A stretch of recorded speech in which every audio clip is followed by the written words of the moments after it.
आज हम शुरू करते हैं थर्मोडायनेमिक्स का नेक्स्ट टॉपिक। लास्ट वीडियो में हमने कवर किया था सम इम्पॉर्टेंट टर्म्स जो हम थर्मोडायनेमिक्स में यूज करते हैं।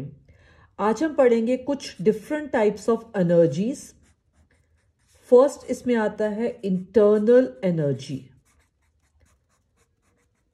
एंड नेम से ही इसके क्लियर है, एनर्जी इनसाइड द सिस्टम जो है इसको कहते हैं इंटरनल एनर्जी।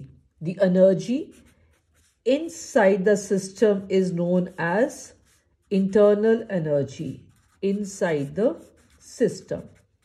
और सिस्टम के अंदर जो है बहुत सारी एनर्जीज होती हैं। इसका मतलब जो इंटरनल एनर्जी है वो sum of different types of energies होती हैं। जैसे कि सिस्टम में केमिकल एनर्जी हो सकती है, electronic energy, nuclear energy, potential energy, kinetic energy. तो जितनी सारी एनर्जी सिस्टम के अंदर होती हैं उन सब एनर्जीज का सम जो होता है वो इंटरनल एनर्जी के इक्वल होता है। और इंटरनल एनर्जी के लिए हम यूज करते हैं सिंबल E, और आजकल इसको चेंज कर दिया गया है टू अ सिंबल U। तो हम दोनों ही यूज कर सकते हैं, E भी यूज कर सकते हैं और U सिंबल भी यूज कर सकते हैं टू रिप्रेजेंट इंटरनल एनर्जी। तो इंटरनल एनर्जी जो है हमारी, this is equal to sum of different types of energies in the system, like electronic energy, nuclear energy, chemical energy, potential energy and kinetic energy. लेकिन internal energy जो है इसकी absolute value जो है, exact value जो है, उसको calculate नहीं किया जा सकता। बिकॉज अगर हमें इसकी एग्जैक्ट वैल्यू चाहिए तो इसके साथ एसोसिएटेड ये सारी एनर्जीज की एग्जैक्ट वैल्यू पता होनी चाहिए, which is practically not possible. इसका मतलब जो इंटरनल एनर्जी है उसकी एब्सोल्यूट वैल्यू को हम मेजर नहीं कर सकते, एंड फॉर्चुनेटली हमें इसकी जरूरत भी नहीं है। हमें किसकी जरूरत है? Change in internal energy. और जो चेंज इन इंटरनल एनर्जी है that is equal to the energy of the products minus the internal energy of the reactant, या हम ये कह सकते हैं energy of the final state minus the energy of the initial state. So change in internal energy जो है इसकी जरूरत हमें है, और एब्सोल्यूट वैल्यू जो है हम इंटरनल एनर्जी की कैलकुलेट नहीं कर सकते और हमें इसकी जरूरत भी नहीं है। सो इंटरनल एनर्जी जो चेंज है इसको हम कैसे कैलकुलेट कर सकते हैं ये हम बाद वाले टॉपिक्स में कवर करेंगे। नेक्स्ट इसके बाद आता है जो इंटरनल एनर्जी है ये स्टेट फंक्शन है। अब लास्ट टॉपिक में हमने कवर किया था स्टेट फंक्शन का मतलब है इसकी जो वैल्यू है वो इनिशियल स्टेट पे और फाइनल स्टेट पे डिपेंडेंट है। कौन सा पाथ कवर किया गया है इस स्टेट तक पहुंचने के लिए उस पे इसकी वैल्यू डिपेंडेंट नहीं होती है। फॉर एग्जाम्पल अगर हम लेते हैं 1 मोल कार्बन डाइऑक्साइड, टेम्परेचर लेते हैं 300 केल्विन और प्रेशर लेते हैं 1 एटमॉस्फेयर। अगर हम इतना कार्बन डाइऑक्साइड लेते हैं इतने टेम्परेचर पे और इतने प्रेशर पे, तो उसकी जो एनर्जी है वो सेम रहेगी, इररिस्पेक्टिव ऑफ द फैक्ट कि इस कंडीशन पे आने के लिए हमने 500 केल्विन टेम्परेचर और 5 एटमॉस्फेयर प्रेशर लिया था, या हमने इस कंडीशन पे आने के लिए 1000 केल्विन और 10 एटमॉस्फेरिक प्रेशर लिया था। तो कार्बन डाइऑक्साइड अगर 1 मोल है, चाहे हम 500 केल्विन और 5 एटमॉस्फेयर से यहां तक पहुंचे या 1000 केल्विन 10 एटमॉस्फेयर से यहां तक पहुंचे, यहां तक पहुंचने को हम कहते हैं कि ये पाथ कवर किया, ये पाथ कवर किया। लेकिन कोई भी पाथ हम कवर करते हैं इस स्टेट तक जब हम पहुंचेंगे तो 1 मोल कार्बन डाइऑक्साइड की एनर्जी की वैल्यू क्या रहेगी?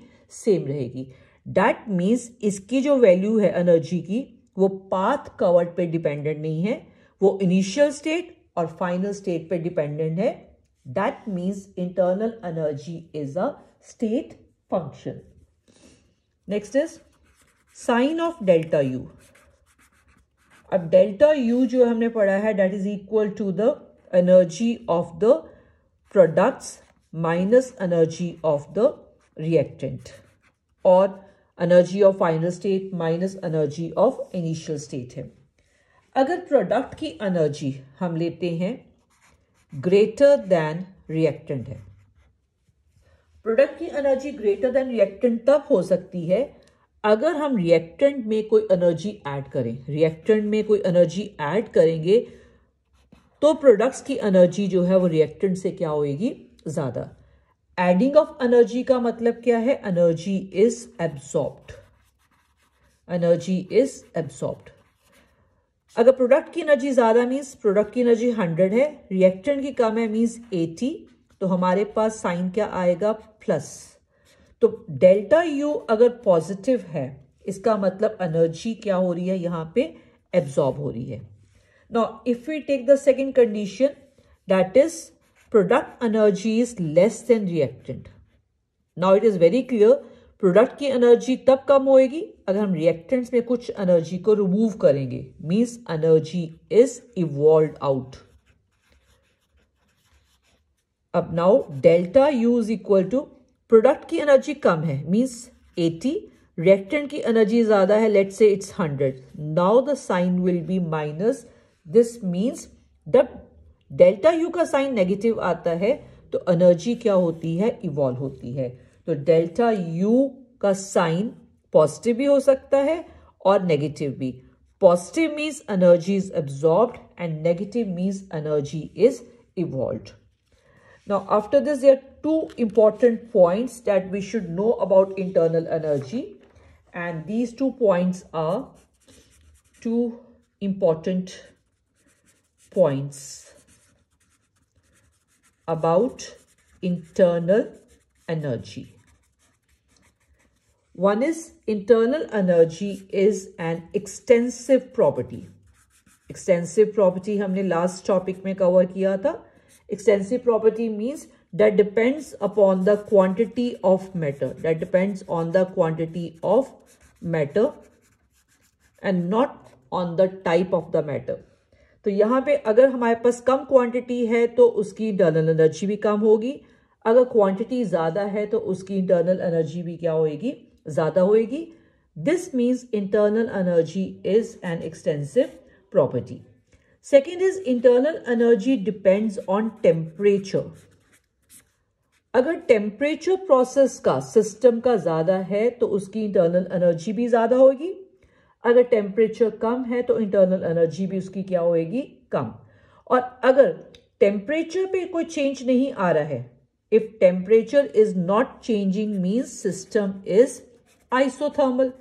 तो अगर आइसोथर्मल सिस्टम है तो कोई भी इंटरनल एनर्जी में चेंज नहीं होगा। For isothermal systems delta you is equal to 0।